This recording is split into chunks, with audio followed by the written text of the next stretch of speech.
Nous avons réalisé que l'argent est l'oxygène du terrorisme et que si vous pouvez arrêter le flux de l'argent, vous pouvez peut-être arrêter le flux du terrorisme. Et je pense que le chrétien moyen ne se rend même pas compte qu'elle est là. C'est pourquoi il doit y avoir une réponse active pour dire je vais commencer à enquêter là-dessus.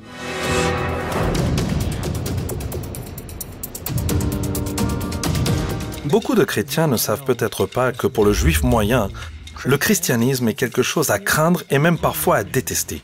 Si vous regardez les livres d'histoire, il n'est pas vraiment difficile de comprendre d'où vient ce sentiment.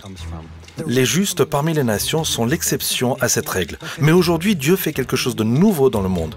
Aujourd'hui, les chrétiens deviennent certains des meilleurs amis du peuple juif dans le monde entier. Et les gens en Israël prêtent attention à ce changement. Gateway Church est une église multicampus du Texas qui prend très au sérieux son engagement vers Israël. Il est donc dit, Seigneur, j'honorerai et je louerai ton nom car tu es mon Dieu. J'ai parlé avec Nick Lesmeister. Attends, salut Nick, le directeur du centre Gateway pour Israël. Salut Mathieu, ravi de vous voir. Pour discuter de la signification et des raisons du soutien chrétien à Israël et au peuple juif. Nous sommes ici pour parler de l'antisémitisme aujourd'hui. Vous vivez aux États-Unis, dans le monde chrétien. Quel est votre point de vue sur l'antisémitisme? Eh bien, je veux dire que nous sommes inquiets. Tout d'abord, parce que nous le voyons augmenter. Il semble qu'il s'infiltre dans des endroits où les gens ne savent pas qu'il est là. Et je veux dire que j'ai eu ma propre expérience de cela, car j'avais une vingtaine d'années. Le Seigneur m'a dit très précisément que j'avais de l'antisémitisme dans mon cœur. J'ai dit, waouh, je ne déteste personne. Et le Seigneur m'a immédiatement ramené à un souvenir que j'ai eu quand j'étais un jeune garçon marchant avec mon père à l'église catholique. Et j'ai demandé à mon père, qu'est-il arrivé au peuple juif?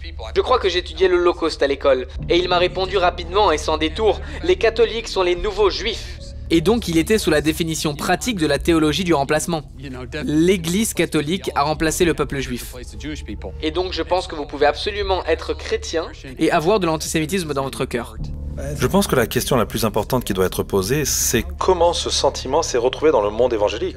Parce que le titre de gloire des évangéliques serait que nous nous débarrassons du bagage de l'Église historique. Oui, nous dirions, nous croyons tout ce que dit la Bible. Ce qui est vrai. Le problème, c'est que la plupart d'entre nous ne réalisent pas les constructions qui nous permettent de comprendre les Écritures. Revenons à la structure de notre théologie. L'idée que l'Église a remplacé Israël. C'est la théologie principale de l'Église chrétienne depuis environ les années 3 ou 400. On s'y habitue, et je pense que le chrétien moyen ne se rend même pas compte qu'elle est là. C'est pourquoi il doit y avoir une réponse active pour dire je vais commencer à enquêter là-dessus. Vous, Nick, et l'Église Gateway en général sont en quelque sorte les précurseurs de l'amour d'Israël dans le monde chrétien évangélique.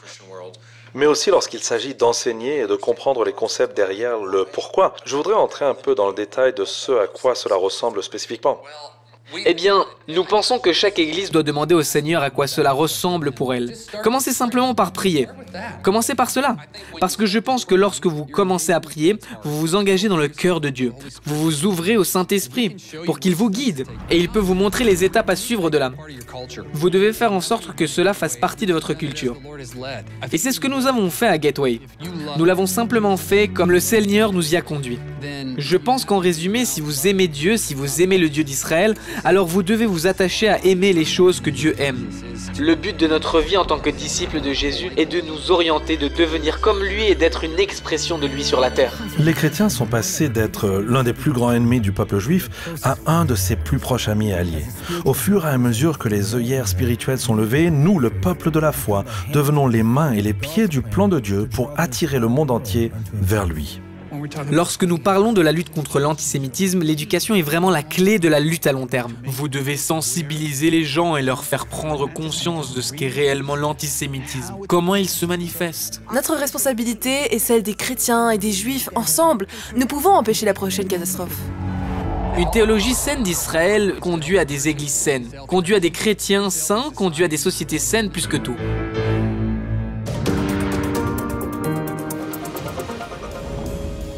J'ai fait un voyage à Tel Aviv pour rencontrer Nitzana Darshan-Leitner, qui a construit une carrière en sauvant des vies juives en combattant le terrorisme contre Israël. Et elle le fait d'une manière très profonde et extrêmement efficace par le biais du système juridique. Vous avez passé beaucoup de temps, plusieurs décennies, à vous battre pour les personnes qui ont été blessées par le terrorisme. Et vous avez fondé une organisation, Shurat Hadin, Oui, donc c'était au début de l'intifada, c'était l'année 2000. Nous vivions tous une nouvelle vague de terrorisme. Je venais de terminer mes études de droit et avec le reste des gens en Israël, j'ai vu des images de policiers palestiniens jetant le corps d'un soldat israélien du deuxième étage du poste de police de l'autorité palestinienne à Ramallah à la foule en colère. Et j'ai réalisé que dans n'importe quel autre pays du monde, la police et l'État seraient jugés responsables de cette image horrible et qu'ils devaient payer beaucoup d'argent pour la victime. J'ai pensé que l'autorité palestinienne ne devait pas faire exception. Je suis allée déposer les plaintes, puis j'ai déposé de plus en plus de plaintes contre l'autorité palestinienne, à tel point que c'est devenu l'œuvre de ma vie.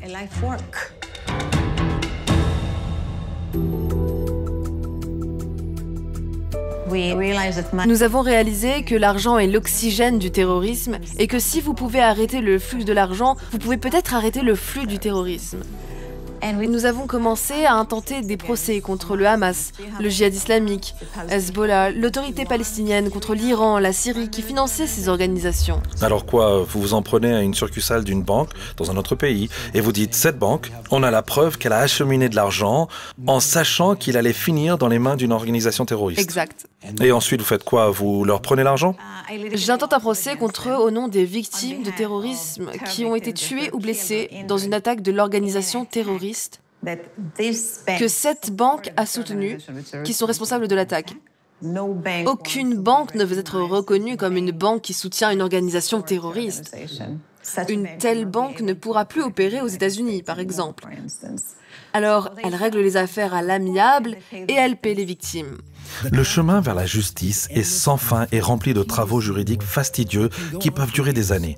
Mais pour Nitzana, chaque minute vaut la peine si elle peut aider à arrêter une seule attaque de plus. Jonathan Bauer avait 7 ans. Il marchait avec son père dans la rue de Jérusalem, dans la rue Jaffa. Soudain, un grand homme aux larges épaules s'est avancé vers eux. Ce qu'il ne savait pas à l'époque, c'est que l'homme était un policier palestinien et qu'il avait une veste explosive, des écrous, des boulons et des vis, autant qu'il pouvait en porter. Et puis l'homme a regardé les yeux de Jonathan et s'est fait exploser. Un garçon de 7 ans. Un garçon de 7 ans. Aujourd'hui, Jonathan marche. Il ne marche pas comme nous. Il parle. Il ne parle pas comme nous. Il est handicapé à vie. C'est un procès que nous avons intenté à l'autorité palestinienne parce que le type était un policier Il palestinien. était leur employé. Et l'autorité palestinienne est venue et a dit « Il était notre employé, mais c'était un employé véreux. Il a fait l'attaque après les heures de travail. » Mais ils ont perdu. Ils ont perdu parce que l'auteur des faits est maintenant assis en prison en Israël et continue à recevoir son salaire de l'autorité palestinienne. Donc clairement, ils sont d'accord avec. Ce n'est pas l'opération d'une seule personne, ce n'est pas un employé véreux. Vous ne continuez pas à payer un salaire à celui que vous considérez soi-disant comme mauvais. Notre message au monde entier qui veut encore nous détruire est que maintenant, il y a un prix pour le sang juif. Que personne ne peut tuer des juifs sans payer le prix. Et nous nous battrons. Nous nous battrons. Nous nous battrons pour l'État d'Israël. Nous nous battrons pour la communauté juive. Et vous savez quoi? À la fin, c'est Israël qui l'emportera, ainsi que tous les juifs du monde. Shalom, j'espère que vous avez aimé cette vidéo. Abonnez-vous pour ne pas rater nos programmes. Merci de faire partie de notre famille TBN. Que Dieu vous bénisse. Shalom de Jérusalem.